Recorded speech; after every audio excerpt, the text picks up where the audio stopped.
Здравейте! Трябваше да го направя и това видео, защото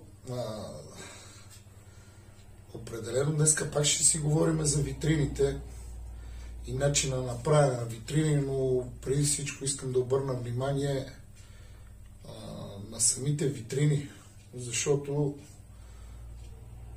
така наблюдавам с всеки изминал сезон. Да, чули сте, че трябва витрина за безалкохолно, взимат от всякъде. И въобще не преценявате, че примерно тези витрини, дето са вземани като втора ръка, като втора употреба, не са с добри показатели. Тоест, тя е амортизирана достатъчно витрината, за да може да я натоварите на максимално и да знаете, че се случват нещата както трябва.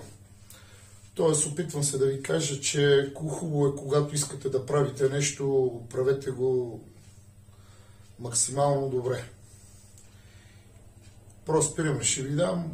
Тук идват при мен витрини, които хората ги плащат от порядъка на 500, 600, дори 700 лева. Даже някой ми беше споменал. А като ги видях в какво състояние са, направо ми идваше да плача. В много случаи съм виждал и витрини с наядени кабели от мишки или от гризачи разни. И точно заради това отвънка имам една витринка, която е чисто нова купена. След недълга консултация спрямо с мен, човека предпочете да си вземе нова витрина, за което мисля, че много правилно прецени, че трябва да се вземе нова витрина, отколкото примерно да купи някаква витрина за 400-500 лева и следващия момент да ми я праща с еконт напред-назад. И в крайна сметка, като го сметне като разходи по самата витрина, само да стигне до мен, му излиза като да си вземе чисто нова. Защо го казвам това? Ето. 879 лева. Чисто нова, закупена от Техномаркет Дупница. Витрината отвънка. Сега ще ви я покажа. Включително и аз не съм я още разопаковал, за което пък няма и какво да видя ново интересно, което е случая, важното, че е нова витрината. Те хора, мисълта ми е, когато не визирам за мен дали искам аз да работя само с нови витрини, когато искате да правите нещо и да постигате хубави резултати, желателно е самата витрина да е в добро техническо състояние.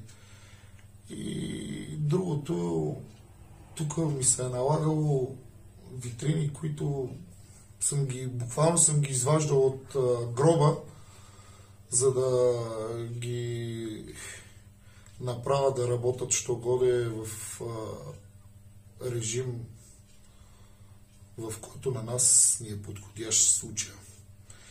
Това е да ви запозная с витринката отвънка. Ето и гаранционната карта, закупена на 29 януари.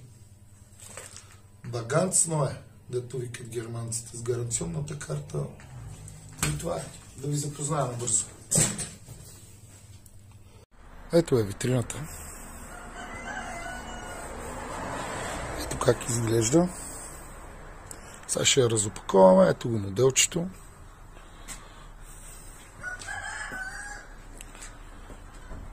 Сега я разопаковаме, вкарваме вътре.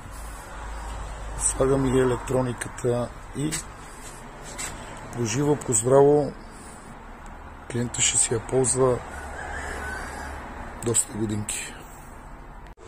Ето вече е разопакована. Рафтовете вътре са щипките и за някои, които се притесняват, че начина на свързване нищо сложно.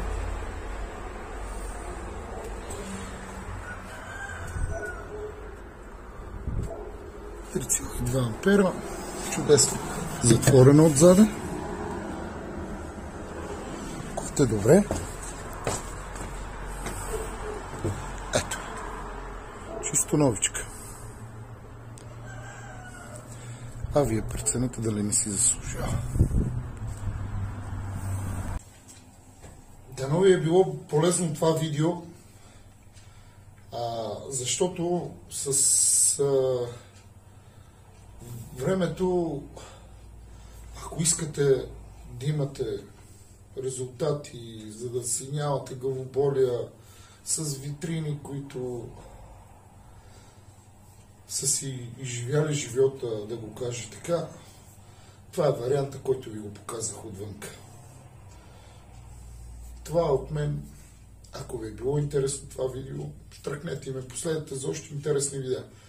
А следващото видео ще ви покажа набързо как ще